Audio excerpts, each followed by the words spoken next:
জুলাই গণহত্যার বিচারে কোনো গাফিলতি হচ্ছে না বললেন আসিফ নজরুল। 1 বছরের মধ্যে হবে সব অপরাধীদের বিচার। আইন উপদেষ্টা হিসেবে আমার প্রধানতম দায়িত্ব হচ্ছে এই গণহত্যার বিচার করা, কিন্তু বিচারটা করার সময় বিচারটা আমাকে গ্রহণযোগ্য মাত্রায় করতে হবে। ইনশাআল্লাহ সবার বিচারই প্রায় আগামী 1 বছরের মধ্যে আমরা শেষ করতে পারবো বলে আশা করছি। সংস্কারের কথা বলে নির্বাচন বন্ধ থাকতে পারে না মন্তব্য মির্জা ফখরুলের। দীর্ঘকাল অনির্বাচিত সরকার থাকা ঠিক নয়। শাপলা চত্বরের ঘটনা নিয়ে মিথ্যাচার করেছেন শেখ হাসিনা। অভিযোগ জামায়াতে আমিরের। আওয়ামী লীগের খুনের ইতিহাস নতুন নয়। সারা দেশে অপরাধ নিয়ন্ত্রণে পুলিশের কাছে কোনো ম্যাজিক নেই বললেন আইজিপি। আইন শৃঙ্খলা রক্ষায় ঢাকা সহ সব জেলায় কঠোর নির্দেশনা। কুষ্টিয়ায় বেসামাল চালের বাজার সপ্তাহ ব্যবধানে কেজি প্রতি বেড়েছে 2 থেকে 4 টাকা। ধানের বাড়তি দামের অজুহাত মিল মালিকদের। এবং ভারতের সাবেক প্রধানমন্ত্রী মনমোহন সিংকে শেষ শ্রদ্ধা জানাতে নয়াদিল্লিতে হাজারো মানুষের ঢল। রাষ্ট্রপতি প্রধানমন্ত্রীর শ্রদ্ধা।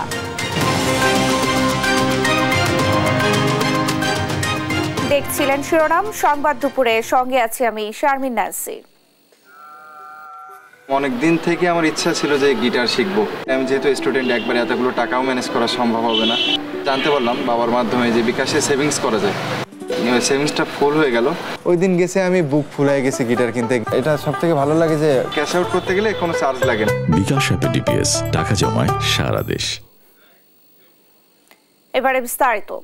জুলাই গণ অভ্যুত্থানের বিচার কাজ করাই মূল দায়িত্ব বলে জানিয়েছেন অন্তর্বর্তী সরকারের আইন উপদেষ্টা আসিফ নজরুল। শনিবার রাজধানী কৃষিবিদ ইনস্টিটিউশনে ঐক্য, সংস্কার ও নির্বাচন নিয়ে জাতীয় সংলাপ অনুষ্ঠানে তিনি আরো বলেন, গণহত্যার বিচারে কোনো গাফিলতি হচ্ছে না। মনে করি আইন উপদেষ্টা হিসেবে আমার প্রধানতম দায়িত্ব হচ্ছে এই গণহত্যার বিচার করা, কিন্তু বিচারটা করার সময় বিচারটা আমাকে গ্রহণযোগ্য মাত্রায় করতে হবে। আপনারা জানেন যে ফ্যাসিস্ট হাসিনা সরকারের প্রচুর টাকা আছে, লবিং ক্যাপাসিটি আছে, আমাদের সাথে শত্রুভাবাপন্ন দেশ আছে। আমাদেরকে এমনভাবে বিচার করলে হবে না যে বিচার নিয়ে তীব্র প্রশ্ন উঠতে পারে। প্রশ্ন তারা তুলবেই, কিন্তু তাদের প্রশ্নটা যেন কোনোভাবে যৌক্তিক না হয় সেই চেষ্টাটাও আমাদের রাখতে হবে। এদিকে জুলাই গণহত্যার বিচার 2025 সালের বিজয় দিবসের আগেই সম্পন্ন হবে বলে জানিয়েছেন আন্তর্জাতিক অপরাধ ট্রাইব্যুনালের চিফ প্রসিকিউটর তাজুল ইসলাম। শনিবার রাজধানীর কৃষিবিদ ইনস্টিটিউশনে ঐক্য, সংস্কার ও নির্বাচন নিয়ে জাতীয় সংলাপে এই কথা জানান তিনি। বলেন, আন্তর্জাতিক মানদণ্ড মেনে দ্রুততম সময়ে বিচার কাজ সম্পন্ন করতে চান তারা। এই গণহত্যার যিনি প্রধান নিউক্লিয়াস ছিলেন শেখ হাসিনা সহ তার যে নিচের দিকের কয়েকজন ছিলেন তাদের বিচারকে প্রায়োরিটাইজ করছি এবং আমরা দ্রুততম সময়ের মধ্যে তাদের বিচারটা শেষ করতে চাই। ইনশাআল্লাহ সবার বিচারই প্রায় আগামী 1 বছরের মধ্যে আমরা শেষ করতে পারবো বলে আশা করছি। অনির্বাচিত সরকার দীর্ঘদিন দেশ পরিচালনায় থাকতে পারে না বলে মন্তব্য করেছেন বিএনপি মহাসচিব মির্জা ফখরুল ইসলাম আলমগীর। শনিবার রাজধানী জাতীয় প্রেস ক্লাবে এক অনুষ্ঠানে যোগ দিয়ে তিনি এই মন্তব্য করেন। এ সময় মির্জা ফখরুল আরো বলেন, সংস্কার একটি চলমান প্রক্রিয়া, কিন্তু সংস্কারের কথা বলে নির্বাচন বন্ধ থাকতে পারে না। অন্তর্বর্তী সরকার ইচ্ছাকৃত নির্বাচনকে বিলম্বিত করার চেষ্টা করছে বলে মানুষের মধ্যে ধারণা তৈরি হচ্ছে। সরকারকে ভালো কথার পাশাপাশি কাজ করে দেখানোর আহ্বান জানান মির্জা ফখরুল।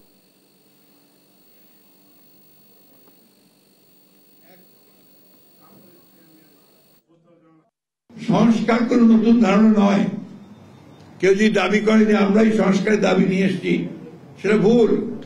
সংস্কার একটা চলমান প্রক্রিয়া, প্রতি মুহূর্তেই সংস্কার হচ্ছে, সেই সংস্কারের ধারা চলতে থাকবে।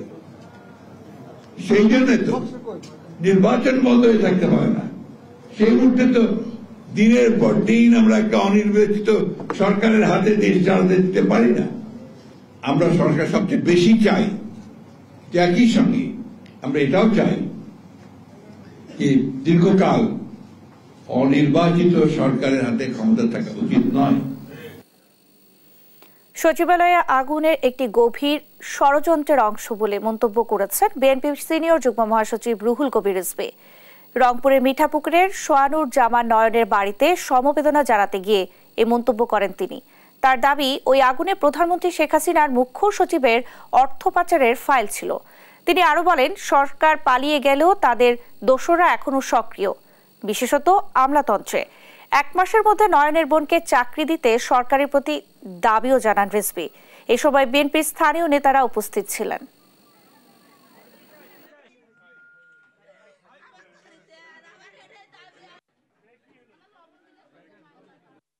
দেশকে একটি শান্তি স্থিতি মধ্যে নিয়ে আসতে গিয়ে জীবন দিচ্ছে নয়নের মতো। 5ই আগস্টের পরে আমাদের যে রংপুর পীরগঞ্জের একটি ছেলে, যার আত্মদানের মধ্যে দিয়ে শেখ হাসিনার পতন নিশ্চিত হয়েছে, আবু সাঈদ, সেই পতনের যে আন্দোলন, গণতন্ত্র ফিরিয়ে আনার যে আন্দোলন, সেই যে আমরা দ্বিতীয় মুক্তিযুদ্ধে বলছি, সেই দ্বিতীয় মুক্তিযুদ্ধের আরেকজন শহীদ হলেন, সেও রংপুরের, তার নাম সোহানুর। ফ্যাসিস্টের দোসরদের সরাতে না পারলে শুধু আগুন নয়, আরো অনেক বিষয়ে ষড়যন্ত্র হতে পারে বলে মন্তব্য করেছেন বিএনপি চেয়ারপারসনের উপদেষ্টা জয়নুল আবদিন ফারুক। জাতীয় প্রেস ক্লাবের সামনে তৃণমূল নাগরিক আন্দোলনের প্রতিবাদ সভায় তিনি এই মন্তব্য করেন। এ সময় তিনি সচিবালয়ে আগুনের ঘটনায় জড়িতদের নাম প্রকাশ সহ তাদের দ্রুত আইনের আওতায় আনার দাবি জানান।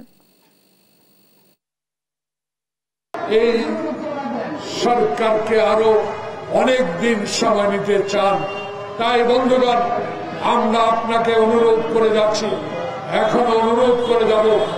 এই অনুরোধ যদি রক্ষা না হয়,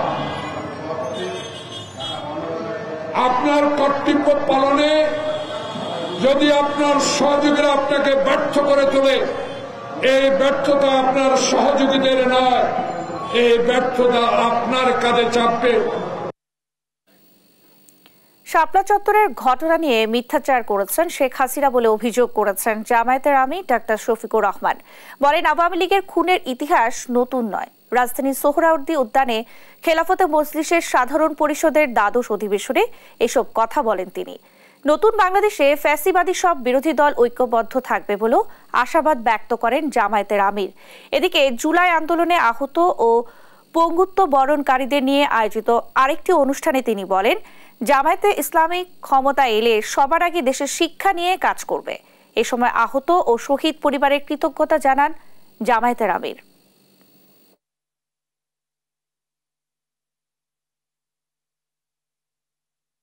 শাপলা চত্বরের ঘটনা এই দেশবাসী কখনো ভুলেনি এবং ভুলবে না। এটাকে নিয়ে কত উপহাস করা হয়েছে। আরেকজন পুষ্যমন্ত্রী তিনি বলেছেন, এই ছাত্রদের আন্দোলনের যখন ক্লাইম্যাক্সের দিকে যাচ্ছিল, যে সাবধান করে দিচ্ছি, বাড়াবাড়ি করবে না, যদি বাড়াবাড়ি করো তাহলে 5 মে যেটা হয়েছিল শাপলা চত্বরে, রাত 12টার পরে সবকিছু সাফ করে দেওয়া হয়েছিল। এই কথার মাধ্যমে তিনি আত্মস্বীকৃত খুনি হিসাবে তার দলকে দুনিয়ার সামনে প্রেজেন্ট করেছে। এদের খুনের ইতিহাস নতুন নয়। সারা দেশে অপরাধ নিয়ন্ত্রণে পুলিশের কাছে কোনো ম্যাজিক নেই। রাজারবাগে অবসরপ্রাপ্ত পুলিশ অফিসার্স কল্যাণ সমিতির অনুষ্ঠানে এ কথা বলেন পুলিশ মহাপরিদর্শক বাহারুল আলম। বলেন, আইন শৃঙ্খলা রক্ষায় ঢাকাসহ সব জেলায় কঠোর নির্দেশনা দেওয়া হয়েছে। এ সময় আইজিপি আরো বলেন, ইমেজ সংকট কাটিয়ে ঘুরে দাঁড়ানোর চেষ্টা করছে পুলিশ। আলিমুজ্জামান সাফওয়ানের রিপোর্ট। রাজারবাগ অডিটোরিয়ামে বার্ষিক সভার আয়োজন করে অবসরপ্রাপ্ত পুলিশ অফিসার্স কল্যাণ সমিতি। এতে অংশ নেন পুলিশ মহাপরিদর্শক ও ডিএমপি কমিশনার। এ সময় দেশের সার্বিক আইন শৃঙ্খলা পরিস্থিতি নিয়ে পুলিশ মহাপরিদর্শক বলেন, পুলিশের কাছে কোনো ম্যাজিক নেই। ঢাকা সহ প্রতিটি জেলায় কঠোর নির্দেশনা দেওয়া হয়েছে। আপনারা দেখছেন যে আমরা কি ব্যবস্থা নিচ্ছি। পুলিশ কমিশনার কিন্তু বলেছেন, একই জিনিস আমরা জেলার এসপিদেরকেও বলেছি। কেমন, এটার জন্য আমাদের কাছে তো ওইভাবে ম্যাজিক নেই। এবং আপনারা জানেন যে কি অবস্থা থেকে পুলিশ কোত্থেকে উঠে এসে আমরা কাজ করতে হচ্ছে, মানে তাদেরকে আগে জাগিয়ে তোলা, আস্থাটা ফিরিয়ে আনা, মনোবলটা ফিরিয়ে আনা। অনুষ্ঠানে ডিএমপি কমিশনার বলেন, গত 15 বছরের কর্মকাণ্ডে পুলিশের উপর বিরক্ত মানুষ। স্বাধীনতার পর এমন বাহিনী দেখতে চায়নি জনগণ। গত 15 বছরে যারা নেতৃবৃন্দ ছিলেন, তারা কি ভূমিকা রেখেছিলেন, তারা কি কর্মকাণ্ড করলেন যে দেশের মানুষ আমাদের প্রতি এত বিরক্ত ত্যক্ত হলো। স্বাধীনতার 52 বছর পরে এরূপ পুলিশ এদেশের লোক দেখতে চায়নি। কয়েকটি জেলায় ছাত্র সমন্বয়কদের উপর কোনো হামলা বা হুমকি নয়, বরং ছিনতাইয়ের ঘটনা ছিল বলে জানান পুলিশ মহাপরিদর্শক। আলিমুজ্জামান সাফওয়ান, দেশ টিভি, ঢাকা। ময়মনসিংহের ফুলপুরে বছরের পর বছর ধরে চলছে অবৈধ ইটভাটা। আবাসিক এলাকায় গড়ে ওঠা এসব ভাটার কারণে মারাত্মকভাবে পরিবেশ দূষিত হলেও প্রশাসনের নেই কোনো নজরদারি। ইলিয়াস আহমেদের তথ্যচিত্রে বিস্তারিত জানাচ্ছেন তারেক মাহমুদ সুজন। ফুলপুর উপজেলায় এবছর ৩২টি ইট ভাটা শুরু হয়েছে ইট পোড়ানোর কর্মযোগ্য। এর মধ্যে ২৮টি ভাটাই চলছে অবৈধভাবে। এসব ভাটার কারণে নষ্ট হচ্ছে কৃষি জমি, গাছের ফলমূল ও সবজি ক্ষেত। খোলার যে ধোঁয়া, এই ধোঁয়া এখন আমরা ফসলের বিশাল ক্ষতি হয়। ইটের ভাটায় আমাদের করতেছে মনে করেন গাছের কোনো ফল হয় না। যা কিছু করা হইতেছে সবাই যে মনে করেন একদম এই যে নিস্তেজ হইয়া হয়ে একটু বড় হয়ে পরে এইগুলাকে ধরে ধরে হয়ে যায়। প্রশাসনের নাগের ডগায় এসব ভাটা চললেও নীরব তারা, নেই কাগজপত্র। তবে পরিবেশ দূষণ করে কিভাবে চলছে এসব ভাটা, এমন প্রশ্নের জবাবে ভাটা কর্তৃপক্ষ বলছেন বিজয় দিবস, আন্তর্জাতিক মাতৃভাষা দিবস পালনের জন্য ভাটা প্রতি তারা ইউনোকে দিচ্ছেন ৫০ থেকে ১ লাখ টাকা করে। আজকে টাকা চাইছি, টাকা পাঠাই যে ফুলপুর থানার মধ্যে ৩২টা ইট ভাটা আছে। একটা ভাটাতে মনে করেন সবাই হয়েছে লাইন তালুকদার। তার কাছে বললি যে কত টাকা করে নেয়, তারা তো সব টাকা নেয়, এটা নেয় সব দিয়ে একটা নষ্ট জমা। উপজেলা থেকে তদারকি নিচ্ছে না, তা আমরা কি করবো? এটা উপজেলা প্রশাসনকে অর্থের মাধ্যমে ম্যানেজ করে ভাটা পরিচালিত হওয়ায় নেই কোনো অভিযান, যার কারণে প্রভাবশালী এসব সিন্ডিকেটে জিম্মি সাধারণ শ্রমিকরাও। ৬ মাসের লাগে ৬০,০০০, ৫০,০০০, ৪০,০০০ মানে যারা দিতে পারে এরকম ভাবে লইয়া আবার কাজ কলাই ওরা যারা যা দেয় কয়ানে রেট দিব রেটে কম তাই নিতে হয়। আমরা অন্য কলাই দেয় এই রেটে মনে করুন যে সর্দাররা দিবার চা না। আজ থেকে ১৫ বছর আগে যে রেটটা ছিল এই রেটটা এখনো চলতেছে। তবে সম্প্রতি ভাটা মালিকদের সঙ্গে নিজ কার্যালয়ে বসে আলোচনার বিষয়টি এড়িয়ে গিয়ে ইউএনও বলছেন টাকা নেওয়ার কথা অসত্য। এটা হচ্ছে যে এই ধরনের কোনো ইনস্ট্রাকশন আমাদের নাই এবং আমরা হচ্ছে আমাদের যারা সুধীজন আছে তাদের সমন্বয়ে প্রোগ্রাম যেভাবে করতে হয় আমরা সেভাবে প্রস্তুতি নিচ্ছি। তারা যে বললো যে উপজেলা প্রশাসনকে তারা প্রতি ভাটা থেকে ১ লাখ থেকে ৫০,০০০ টাকা। না, এটা ভুল তথ্য। আমাদের অভিযান আছে, আগামী ২২ তারিখ হচ্ছে আমাদের পরিবেশ অধিদপ্তর থেকে একজনকে করেছে, আমরা হচ্ছে অভিযান পরিচালনা করব। এই জেলায় ঢিলেঢালা অভিযানে ১১টি ইটভাটা গুড়িয়ে দেওয়া হলো। ২৮৬টি ইটভাটার মধ্যে ২৫৩টিরই নেই কোনো ছাড়পত্র। লাইসেন্সবিহীন ইটভাটাগুলোর বিরুদ্ধে আইন অনুযায়ী ব্যবস্থা নেওয়ার দাবি সংশ্লিষ্টদের। নিউজ ডেস্ক, দেশ টিভি। অনেক দিন থেকে আমার ইচ্ছা ছিল যে গিটার শিখবো। আমি যেহেতু স্টুডেন্ট, একবারে এতগুলো টাকাও ম্যানেজ করা সম্ভব হবে না। জানতে পারলাম বাবার মাধ্যমে যে বিকাশে সেভিংস করা যায়। সেভিংসটা ফুল হয়ে গেল। ওই দিন গেছে আমি বুক ফুলাই গেছি গিটার কিনতে। এটা সব থেকে ভালো লাগে যে ক্যাশ আউট করতে গেলে কোনো চার্জ লাগে না। বিকাশ অ্যাপে ডিপিএস টাকা জমায় সারা দেশ। কুষ্টিয়ায় বেসামাল হয়ে পড়েছে চালের বাজার। সপ্তাহ ব্যবধানে বাজারের সব ধরনের চালের দাম কেজি প্রতি বেড়েছে ২ থেকে ৪ টাকা। বাড়তি দামের বোঝায় অস্বস্তিতে ভোক্তা। তবে কি কারণে চালের বাজারে এমন অস্থিরতা জানেন না খুচরা বিক্রেতারা। মিল মালিকরা বলছেন ধানের বাড়তি দামের কারণেই বাড়ছে চালের দাম। ইরফান রানার ক্যামেরায় কুষ্টিয়া থেকে নাহিদ হাসান তিতাসের রিপোর্ট। আমন মৌসুম শেষ হতে না হতেই বেসামাল হয়ে পড়েছে কুষ্টিয়ার চালের বাজার। সপ্তাহ ব্যবধানে সব ধরনের চালের দাম নতুন করে কেজি প্রতি বেড়েছে ২ থেকে ৪ টাকা। বাজার নিয়ন্ত্রণে সরকারের চাল আমদানি ও স্থানীয় প্রশাসনের সাথে দফায় দফায় মিল মালিকদের বৈঠকের পরেও কমছে না চালের দাম। কুষ্টিয়ার বাজারগুলোতে সরু মিনিকেট চাল ৪ টাকা বেড়ে বিক্রি হচ্ছে ৭৬ টাকা কেজি দরে। কাজল লতা চাল ৩ টাকা বেড়ে বিক্রি হচ্ছে ৭১ টাকা কেজি। আর মোটা আটাশ চাল কেজিতে ২ টাকা বেড়ে বিক্রি হচ্ছে ৬০ টাকা কেজি দরে। তবে কেন, কি কারণে চালের দাম বাড়ছে তাও জানেন না খুচরা বিক্রেতারা। এদিকে দীর্ঘদিন ধরে চলা চালের বাজারের এমন অস্থিরতায় বিপাকে পড়েছেন নিম্ন ও মধ্য আয়ের মানুষেরা। দাম বৃদ্ধিকে অযৌক্তিক দাবি করে দুষছেন প্রশাসনের তদারকির অভাবকে। আর বরাবরের মতোই মিল মালিকরা বলছেন ধানের বাড়তি দামের কারণেই বাড়ছে চালের দাম। তবে বাজার তদারকির দায়িত্বে থাকা কর্মকর্তারা বলছেন চালের দাম বৃদ্ধির সাথে জড়িতদের তথ্য সংগ্রহ করছেন তারা, দ্রুতই নেবেন ব্যবস্থা। সরকারের নানামুখী পদক্ষেপের পরেও দেশের চালের বাজারের অস্থিরতা না কমার কারণ হিসেবে মিল মালিকদের সিন্ডিকেটকেই দুষছেন সাধারণ ভোক্তারা।